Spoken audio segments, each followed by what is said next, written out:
Hello, beautiful mamas. As a working mom, sometimes I can really feel scattered, unorganized, or simply just rushing from one thing to another and all over the place. Finding time for myself and finding my sanity can almost feel like an impossible dream. Can you relate? Well, this is why I have created my free Mama's Guide to Creating Balance and Harmony as my gift to you.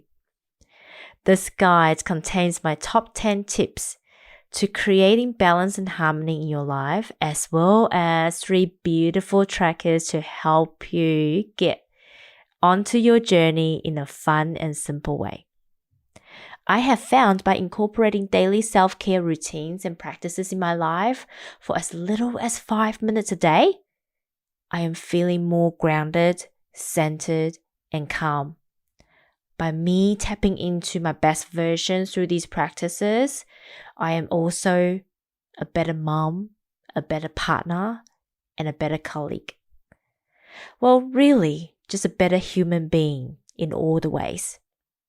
So, if this sounds like something that you would like to explore, click on the link in the show notes below and download your free guide today. We were all born with the innate power of knowing and wisdom within us. The challenge for many of us is that we were taught to seek answers externally instead of searching from within. And this is the reason why so many of us find ourselves going around in circles, searching for new ways, but could never find the way. The womanly way. It's not the way. It's not my way. But it is a pathway to support all of us returning back to self, reconnect with our inner wisdom through loving ourselves, knowing ourselves, and reconnecting with ourselves. Tell me and be honest. Tell me should I've known. So we can start to find our own way as modern day women. Are you interested? Well, sit back, relax, and welcome to this amazing journey.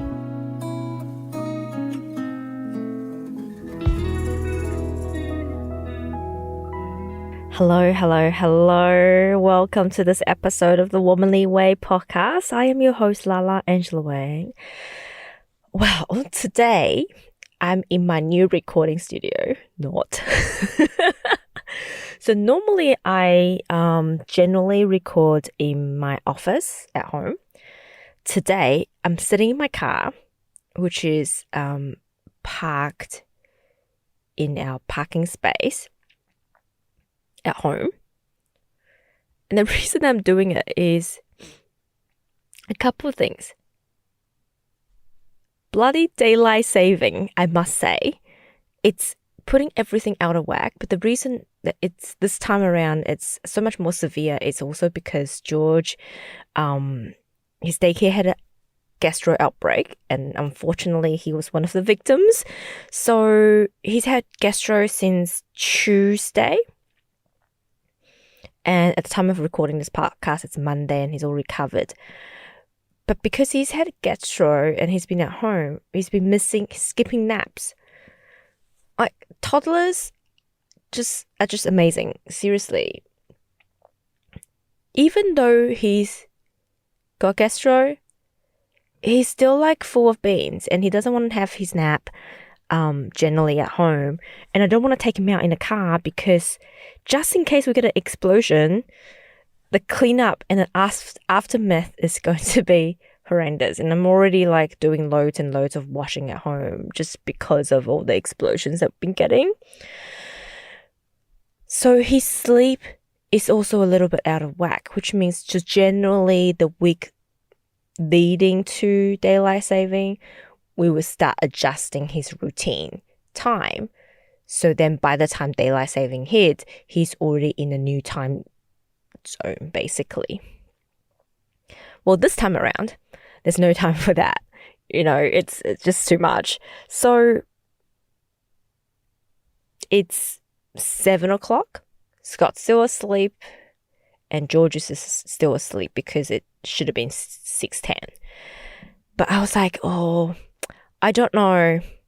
I don't know if I want to be in the house and then halfway through my podcast, either a toddler wakes up or partner wakes up and interrupts the podcast.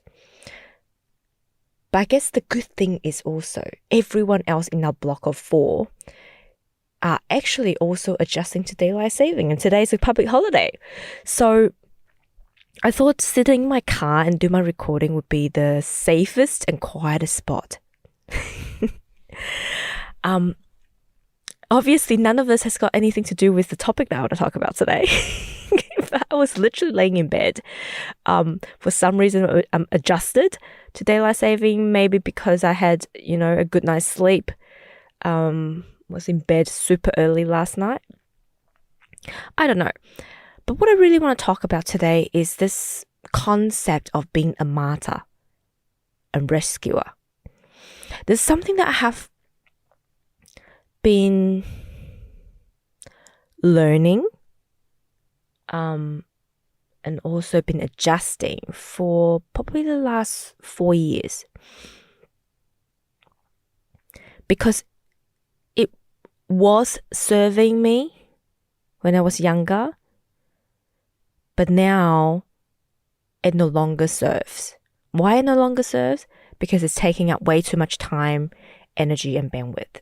Especially being a mom, I think a lot of moms generally have a little bit of martyrdom or rescuer mentality because we want to help our kids, right?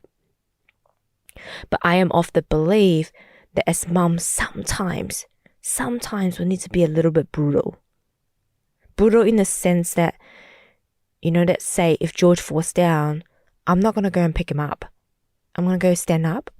I may give him a hand, but I'm not going to pull him up or take him up right away, Or actually the other day, so George took way too much vitamin C. He learned how to open up jars now. I was having lunch in the dining room while he was in the kitchen. What I was not aware of was actually, it didn't cross my mind when he tipped out the jar of vitamin C is that it's kind of his favorite food. So he took way too much vitamin C without me knowing. And then all of a sudden I was on the phone. I heard this child screaming. I'm like, what is going on? My living room was covered. My couch and my living room was covered in orange vomit. So obviously there's a cleanup. Took him in the shower, cleaned him up, and then while he was in the shower, in the bath, I also proceeded to clean up the rest of the living room. And I got him to watch me clean, and then in the end, when everything's cleaned, we sat down and I said, George, what have you learned? And you might be thinking a 2.5-year-old boy is not going to tell you what he's learned, but he did. He said, not too much vitamin C. Too much vitamin C. That's what he said. So yes, you can't have too much vitamin C, okay? Because then you get sick. That's why mommy never give you too much vitamin C. See? Now you vomit.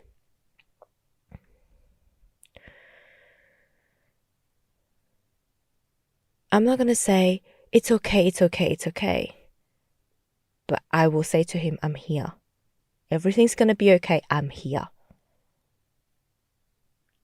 And I think the same thing with emotions. I let him have his tantrums. I'll stand there and support him. I will not tell him to not have emotions. I will not tell him that everything is okay. Right? Because when we tell a kid, a child, a toddler, a baby that everything's going to be okay, stop crying, what we're going to raise, and I think a lot of people knows about this, is that we're going to raise kids that are not capable of processing not only their own emotions, but other people's emotions. I'm seeing it with Scott, with Scott's family, and with a lot of people around me. Whenever George has a tantrum, an adult will feel like they have to go in and comfort. But the truth is we don't. what we need to do is to teach our kids that emotions and feelings are okay. And once we let it out, because they're meant to be let out and meant to be released, once they're released, then it's all good. Right? Yesterday, I cried in front of George and he was like, Mummy, are you okay? Are you okay? I'm fine, George. I'm okay. I'll be fine.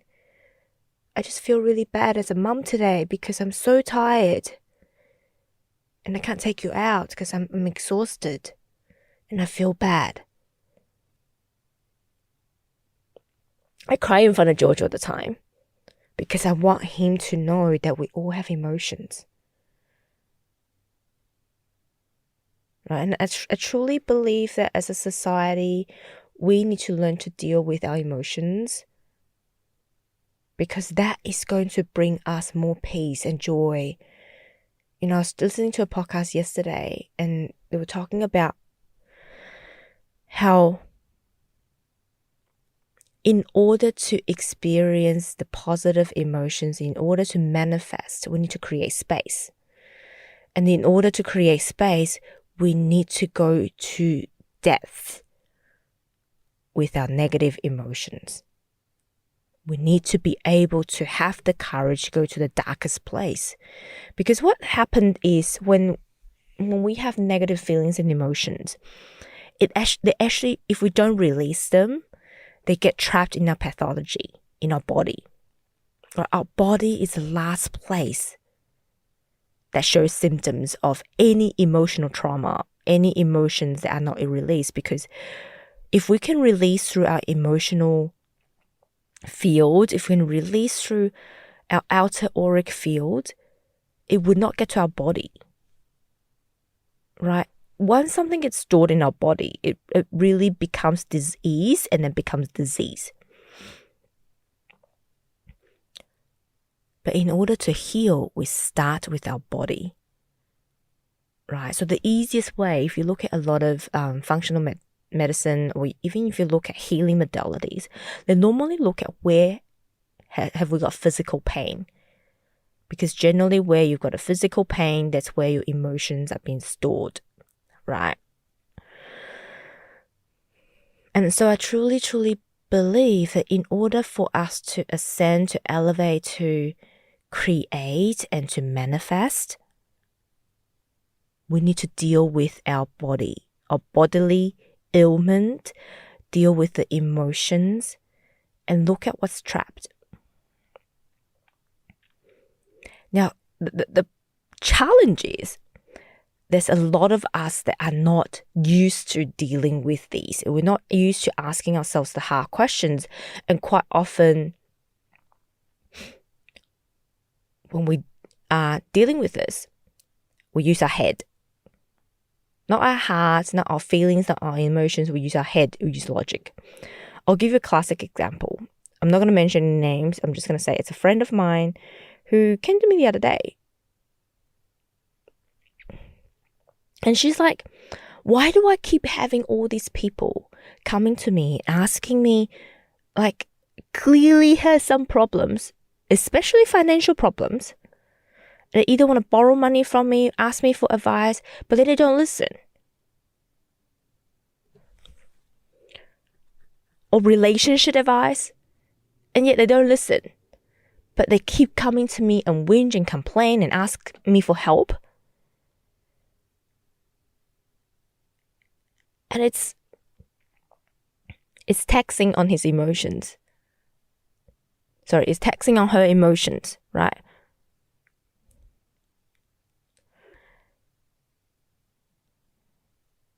So I asked her this question. I said, so do you want to help them, or do you want to continue to help these people? Do you want these people to continue to come to you? She's like, oh, I'm only happy to help to a certain extent. And I said, well, okay, what if there is a way to energetically set a boundary so then these people will no longer come and contact you? She's like, oh, maybe I can just tell them. I'm like, yes, but there's an easier way, because sometimes telling them directly could be quite hurtful, right? or telling them directly could be difficult. But what if you can actually set emotional boundaries that will stop people from, in a sense, taxing on your energy? So there's twofold in this. And initially when we had this conversation, I couldn't quite figure out the answer was. It's like, I don't really know what the solution was. But what I asked her was, what is in you, right, that wanted to, in a way, what is it in you? What's this thing about other people coming to you for advice in terms, especially around money and a relationship, that is a reflection of her inner world? And she's like, oh, maybe I'm just a very helpful person. Or when it was me borrowing money, I would always find someone who's the most, like, if I borrow money, it's not going to affect them the most. You know, or maybe they just think I'm a very helpful person. I'm very capable of helping. I'm like, no, that's not it. It's got nothing to do with them. And I think this is what we really need to understand. And this is the bit about getting out of your head and really more thinking about energy and frequency. And when I finally got the answer, I was like, oh, it's making so much sense. So I'm going to kind of go backwards and give you the answer first, because I think that will explain a lot more rather than going around in this whole energetic circle. So what came to me, my aha moment 2 days later, was that it's really all about this rescuer mentality. And it's our ego getting a kick. It's like, I can actually help this person. Oh my God, people are actually coming to me for help. And I really want to help these people. Without considering whether this is taxing on your energy, your brain power, or even physically, financially, energetically, emotionally, all the things. Right? And that's why she feels so exhausted after all of these conversations. And again, our feelings, emotions are really an indicating system. If I have a conversation with somebody and makes me feel tired, it's not a good conversation. If it makes me feel energetically charged and happy and like have so much more energy, that's a good conversation, right? So when we are in a rescuer martyr mentality, just imagine like our body is like a magnet.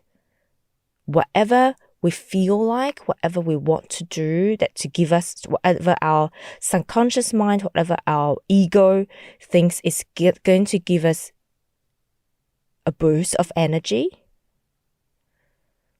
we're going to charge that magnet with. And that magnet is going to attract situations, scenarios, and things in our life that is going to give us that dopamine hit, endorphin hit, like the energy hit, the temporary energy hit. But not all of those last, right? When it becomes too much, we're going to feel like we've been taxed emotionally. So it's a very fine balance, right?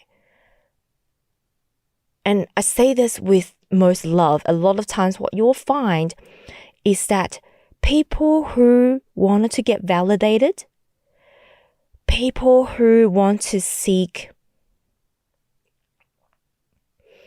external validation, or people who think they're not good enough, often have this rescuer martyr mentality. Because by helping others, and this is with inverted commas, by helping others, it makes them feel important. It makes them feel safe and secure because they're getting this validation externally. And that's also why when they cannot fix the person, when the person is not then the person coming to them isn't doing the way that they wanted, it also feels emotionally draining and frustrating.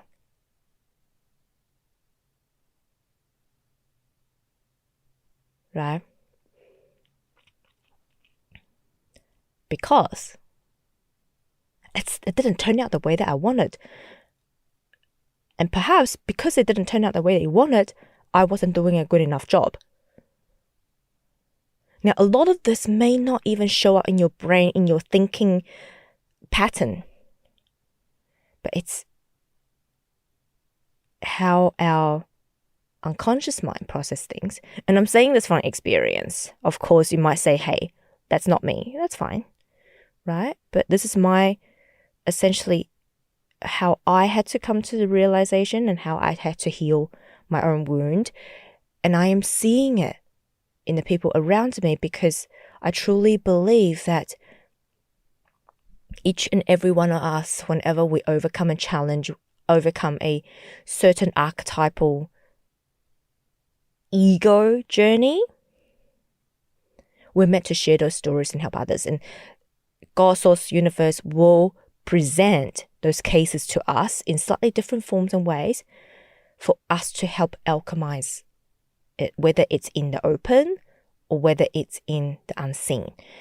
And I truly believe, part of the purpose of the Womanly Way podcast and part of me sharing my journey and my experience and what I'm seeing by talking about it, it's sending out that vibrational frequency to help people heal and alchemize this part of their wound as well. So, what do we do? What do you do when you recognize that, you do have that rescuer mentality in you? Well, first of all, let me just start by saying there's not a lot that you can do by just recognizing it. The first thing is understanding. Do you want to get rid of it? Right? Do you want to let go of it? Do you want to get past it? Do you want to... is it still serving you? If it's still serving you, you're not going to let go of it. You need to come to an understanding that it's no longer serving you, it's taxing you, it's draining, it's not something that you wanted anymore, and you want to go beyond it. You still want to help people. I still want to help people, but I want to help people in a very different way. I want to set emotional and energetic boundaries so that I have more energy to do things my way, but also help my family, help myself first, to fill up my tank first, right? Because when I was being a rescuer, guess what? My tank was never full. And I constantly feel frustrated and annoyed with people and tired because I keep pouring out my energy trying to help the people that are not meant to be helped or trying to help the people that don't want to be helped. Whereas now, if I sense that somebody really doesn't want to be helped, I will step away. And this is like what I said to myself. I think we talked about this in a few podcasts ago. I will say to myself, I'm coming back into my own lane. I'm staying in my own lane. Because there's nobody more important than me. There's nothing more important than me filling up my tank full of love, compassion, and grace. That's the most important thing to me. If I sense anything is draining me, I will step away. If I sense a conversation is draining me, I will step away. I'm at this stage of my life, I really don't care if people get offended, right? My priority is my own tank, my own well-being, mentally, spiritually, emotionally, and physically. And that's it. But in order to step out of this martyr rescuer mentality, you need to feel the same. You need to want to focus on yourself and not other people. And do what's best for you. If you don't, then there's no need. So the first thing is identify and make a commitment. Identify and make a commitment. And once you make the commitment, what you need to do is think of what you really want to achieve. Right? Like for me, it's about increase our financial threshold in the family so I can have more time with my family, can grow my family, I can feel safe and secured and not worried about not having enough financial buffer at the moment.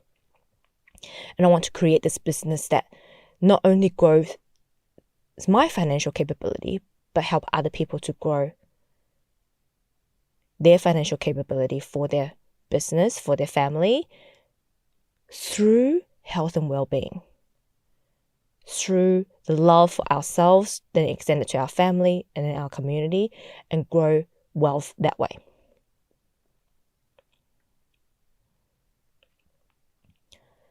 And then I ask myself, what's the biggest frustration? The biggest frustration for me used to be I don't have enough time or energy to do it. It still is at times, being a toddler mom, it is. So in my friend's scenario, it's she want to have more time for herself so she can work on herself and her business, and again to support her family. And her biggest frustration is that there's always so much distractions, right? And I'm just going to use an example. I don't know what her answers are because obviously we haven't had this conversation since our previous conversation. And it might have been,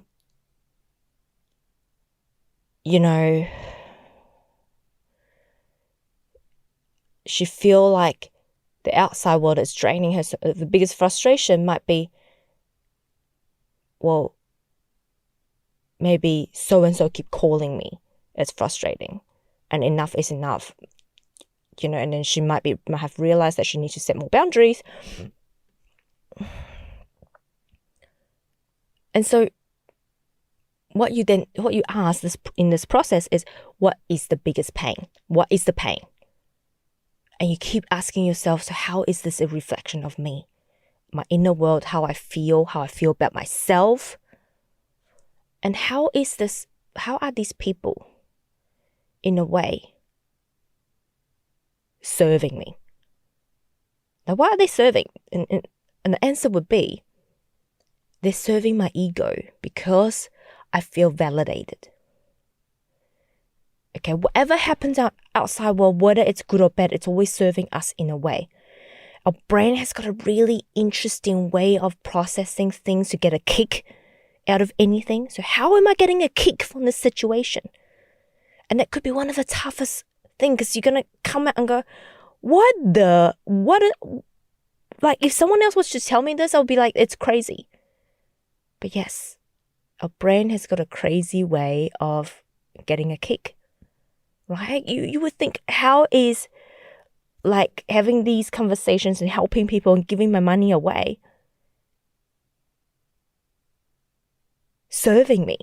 Well, it's giving you a kick, thinking that you can actually help people, that, getting externally validated, feeling important. Your ego's like, oh my God, I'm so important, right? Oh my God, I'm so knowledgeable. Oh my God, I'm a guru. I can actually help people.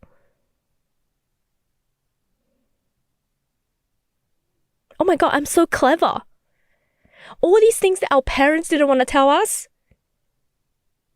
By us helping people, a lot of times we're getting that kick. So it's like tapping into your inner child, going like, oh my God, I'm so clever. Oh my God. Right? That's what I'm talking about.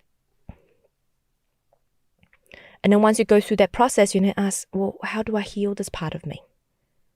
And I would suggest, if you're not familiar with, healing processes, go and see somebody. You don't have to see me, but go and see somebody who specializes in a modality that helps you heal. It might be Reiki. It might be hypnotherapy. It might be kinesiology. It might be seeing a mentor.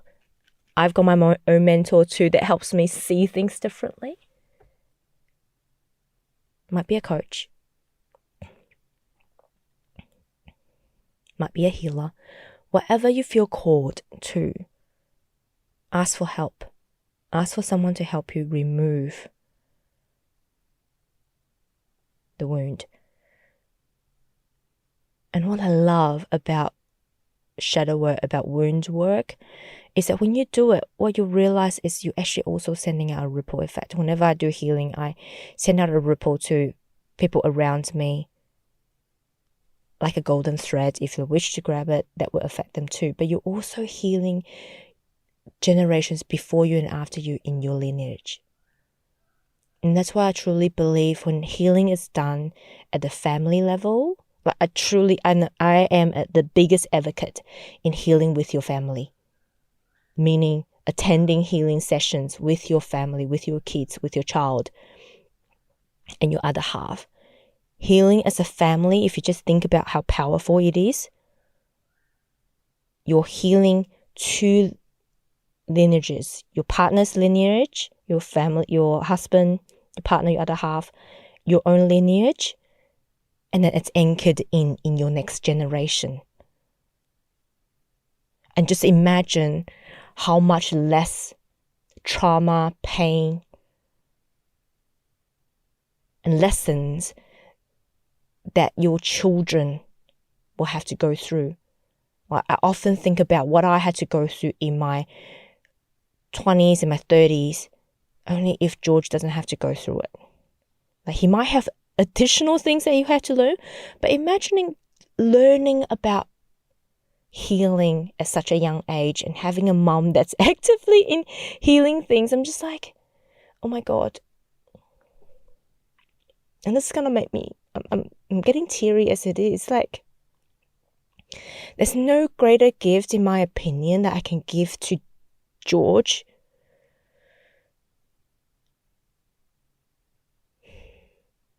than the power and the gift of healing. If I can help him and heal as much genealogical traumas and emotions, so he doesn't have to heal them again, so he doesn't have to go through what I have been through. You know, he might have other challenges in life, but that's fine. He's got the tools to deal with them, and to then be able to create even greater impact than what I could and help humanity. That would be such a gift, right? And that would be an amazing legacy.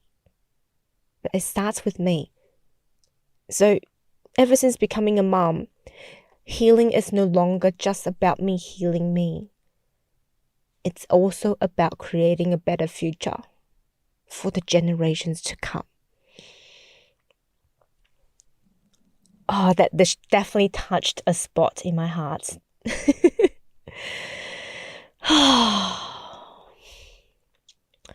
So, in conclusion, healing is not for everybody. Only for those that are ready. And I think frustration is always such a good indication. If you feel frustrated about something, or situation, a scenario, a person, ask yourself, how is this a reflection of my inner world? What is this trying to tell me? How is this trying to show me something?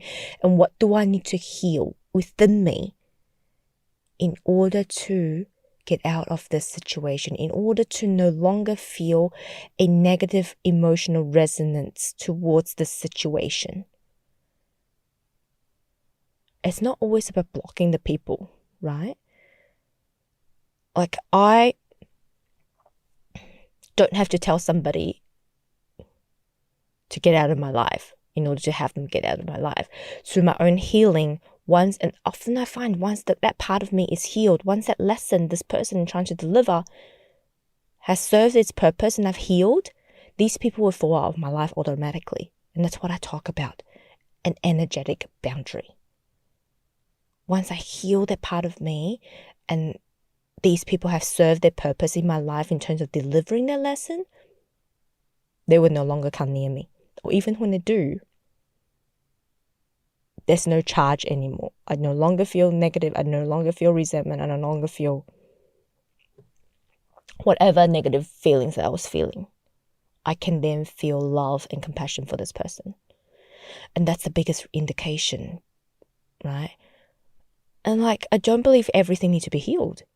If you're fine with the situation that you're in and it's not having a, negative charge, it's not taxing or draining on your part, it's okay. It's not for you to heal. Perhaps not now, not yet, not this lifetime, but it's all okay. The most important thing, just remember, is how do you feel, and is it filling you up or is it draining you? The path to finding our own way is simple. It's simply feeling into the frequency and your energy level. Your energy level tells you everything. If it's filling you, it's good. If it's draining you, it's bad. Well, not good or bad, but if it's draining you, then it's not gelling. It's not in your best interest. But it's filling you, it's definitely in your best interest. And that might change it might change over time, because we all grow and we change, right?